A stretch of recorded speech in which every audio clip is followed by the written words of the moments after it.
হাই friends, আজি এই ভিডিঅ'টোত আমি গৈ আছোঁ বৈষ্ণোদেৱীলৈ। আমি গুৱাহাটীৰ পৰা জন্মুলৈ বুলি ফ্লাইট লৈছিলোঁ আৰু তাৰপিছত আমি জন্মুৰ পৰা গাড়ী এখন ভাড়া কৰি কাট্ৰালৈ বুলি ওলাই গৈছিলোঁ। জন্মুৰ পৰা কাট্ৰাৰ ডিষ্টেঞ্চ অলম'ষ্ট 50 কিলোমিটাৰ। সেইদিনা ৰাতিটো আমি তাতে ৰেষ্ট ল'লোঁ আৰু নেক্সট ডে আৰ্লি মৰ্ণিং 3:30 মান বজাত আমি মন্দিৰলৈ যাব ওলালোঁ। মন্দিৰ যোৱাৰ আগতে আমি এখন পাছ কালেক্ট কৰিব লাগে, যিখন 24 আৱাৰ্ছৰ কাৰণে ভেলিড আছিল। এই পাছখন আমি অনলাইন ৰেজিষ্টাৰ কৰি থৈছিলোঁ আৰু তাতে গৈ কালেক্ট কৰিছিলোঁ ইয়াত্ৰা পাছ কাউণ্টাৰৰ পৰা।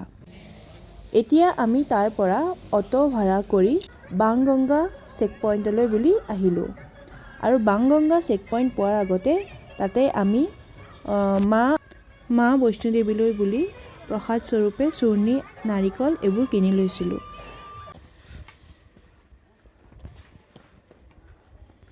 আমি আমাৰ যাত্ৰাটো বাংগংগা চেক পইণ্টৰ পৰাই কৰিছিলোঁ। আপোনালোকে বিচাৰিলে নতুনকৈ তাতে নিৰ্মাণ কৰা তাৰাকোটে মাৰ্গৰ পৰাও কৰিব পাৰে। আপোনালোকে বিচাৰিলে ইয়াত ঘোঁৰা বা পালকিও ইউজ কৰিব পাৰে। আমি পিছে খোজকাঢ়িহে গৈছিলোঁ। তাতে হেলিকপ্টাৰো ফেচিলিটি আছে, কিন্তু তাত প্ৰাইচটো অলপ বেছি। যিহেতু যাত্ৰাটো দীঘলীয়া আছিল, সেইকাৰণে আমি মাজে সময়ে তাতে বহি ৰেষ্টটো লৈছিলোঁ আৰু এইদৰে আগবাঢ়ি গৈ আছিলোঁ। তাতে থকা কিছুমান পৰিৱেশো আমি উপভোগ কৰিছিলোঁ আৰু এইদৰে আমি আগবাঢ়ি গৈ আছিলোঁ। ইয়াতে আপোনালোকে বিচাৰিলে পালকিও ইউজ কৰিব পাৰে। খালি ইয়াৰ প্ৰাইচবোৰ সঠিকভাৱে মই নাজানো। আপোনালোকে ৱেবছাইটত গ'লে সকলোখিনি ইনফৰ্মেশ্যন পাই যাব। আমাৰ এই যাত্ৰাটো অলম'ষ্ট 13 কিলোমিটাৰমান আছিল আৰু যাত্ৰাটো আৰম্ভ কৰি মা বৈষ্ণোদেৱীক দৰ্শন কৰালৈকে আৰু তাৰ পাছত ৰিটাৰ্ণ হৈ ৰুম পোৱালৈ আমাৰ অলম'ষ্ট 15 to 16 আৱাৰ্ছ লাগিছিল।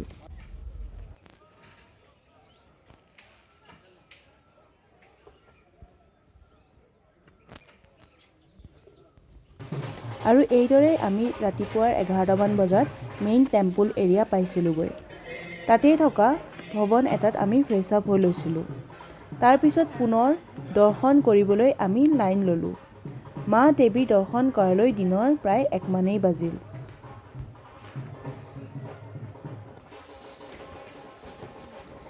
সেয়ে দৰ্শন শেষ কৰি আমি তাতেই থকা ভোজনালয়ত লাঞ্চ কৰি আমি ভৈৰৱ বাবা মন্দিৰলৈ বুলি আগবাঢ়িলোঁ।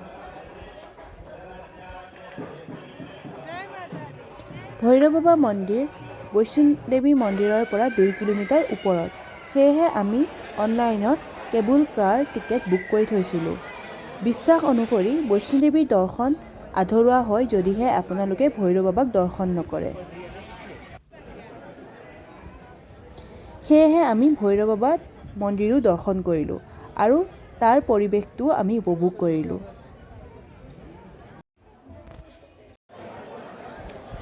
ইয়াতে আপোনালোকে দেখিব পাইছে যে ইয়াতো লাইন লাগি আছে। সেয়া হৈছে ভৈৰৱ বাবা মন্দিৰৰ দৰ্শনৰ কাৰণে। আমি ইয়াত দৰ্শন কৰি ওলাই আহিলোঁ আৰু তাতে থকা এটা ভিউ পইণ্টত আমি অলপ দেৰি ৰৈ তাৰ পৰিৱেশটো উপভোগ কৰিলোঁ আৰু ইয়াতে আমি স্মৃতিস্বৰূপে অলপমান ফটো মাৰিলোঁ আৰু পৰিৱেশটো এনজয় কৰিলোঁ। তাৰপিছত আমি লাহেকৈ তললৈ নামি আহিলোঁ আৰু আমি নামি আহোঁতে এইবাৰ তাৰাকোটে মাৰ্গ হৈ তললৈ আহিলোঁ। এনেদৰেই আমাৰ এই বৈষ্ণোদেৱীৰ যাত্ৰাটো সম্পূৰ্ণ কৰিলোঁ। মা বৈষ্ণোদেৱীৰ আশীৰ্বাদ থাকিলে আকৌ এবাৰ দৰ্শন কৰিম বুলি আশা থাকিল। আৰু আপোনালোকেও ভিডিঅ'টো চাই ভাল পালে বুলি আশা ৰাখিলোঁ। জয় মাতা দি।